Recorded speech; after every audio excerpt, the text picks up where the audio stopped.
Emprender es cosa de niños. Bueno, eso dicen. Y la verdad es que todos somos emprendedores. Por eso tenemos en el estudio a María del Carmen Cabrera, directora general de Business Kids, que nos vienes a platicar acerca de este tema precisamente en la que podemos tener a nuestros niños bueno, estudiando de cierta forma, pero para desarrollar esas habilidades de poder ser emprendedores. Exactamente.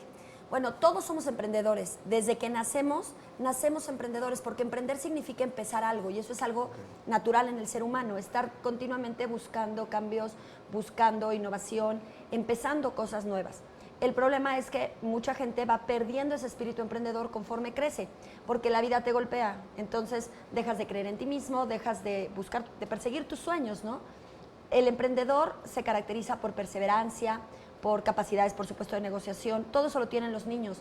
Dime qué niño no va a ser perseverante cuando quiere un permiso, bueno, ¿no? Totalmente. O cuando le niegas algo hasta que lo consigue. Todos somos emprendedores. Lo vamos perdiendo. Entonces, ¿qué hacemos desarrollando el espíritu emprendedor desde la infancia? Es conservar todas esas cualidades emprendedoras del niño, todas esas competencias.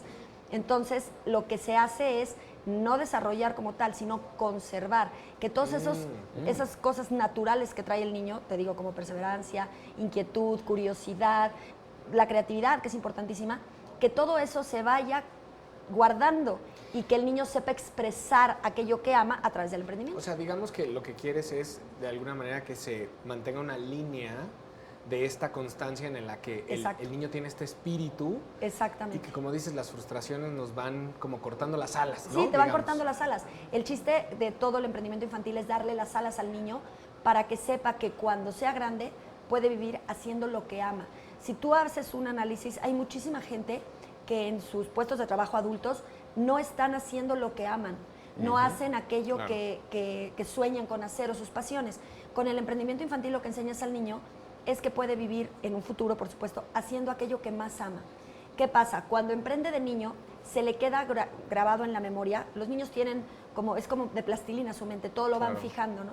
Entonces, se les queda grabado que todo lo que lograron, también lo pueden lograr después, o sea, que también en el futuro van a poder hacer lo que ya lograron como niños. Y es que además eso es el chiste. Podemos ver, por ejemplo, bueno, yo me acuerdo en la primaria que siempre había en el salón alguien que vendía dulces, Sí, ¿no? sí, sí. O alguien que tal vez hacía pulseritas o que tenía una habilidad o alguna, habilidad y lo hacía y lo vendía, ¿no? Y obviamente ese dinero pues era para él y también pues le motivaba para seguir adelante y tal vez pensar que en algún futuro podía tener su tienda y desde ahí podemos tener como un semillero de ideas, ¿no? Un semillero de ideas, exacto, porque el niño es mucho más fresco que nosotros, tiene mucha más creatividad que un adulto. ¿Por qué? Porque está más abierto al mundo. Nosotros vamos perdiendo la capacidad de observar y eso es natural. Te acostumbras al mundo. En cambio, el niño voltea a ver una flor y se sorprende, voltea a ver la naturaleza, un atardecer, un amanecer. Todo eso en la vida del niño es una sorpresa. Entonces, eso es una fuente de ideas, una fuente de creatividad. Cuando vamos creciendo, lo vamos perdiendo. Entonces, si desarrollas el espíritu emprendedor en la infancia, aprendes, formas al niño a seguir observando cuando crece. Y lo que dices de vender es lo más fácil.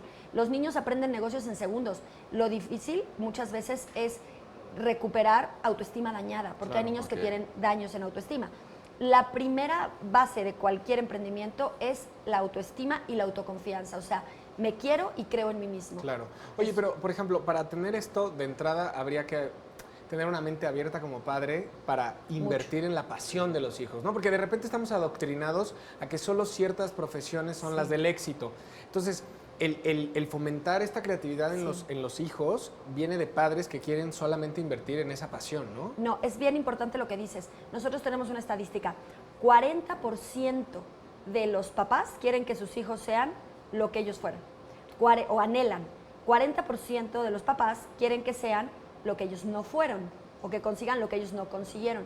Y el 20% de los padres son los que dicen, haz lo que tú quieras y sé feliz. No quiere decir que no todos los seres humanos queremos que los niños sean felices, pero son anhelos.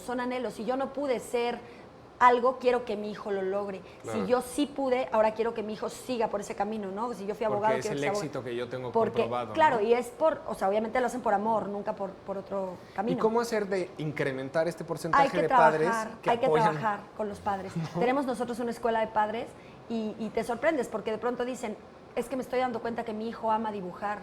Y también nos decían una vez en Indautor, que un niño que de pronto tiene una habilidad enorme para el dibujo, los papás guardan los dibujos. Si realmente los registraran, el niño podría vivir toda su vida de esos dibujos, porque los convierte en licencia. María del Carmen, antes de que se nos acabe el tiempo, Sí. ¿cuáles son las edades para los niños, para los cursos o para que Se puedan pueden entrar? prender desde los 4 años hasta, bueno, de niños hasta 14, y nosotros trabajamos con adolescentes a partir de 15 con otra metodología, mucho más adolescente.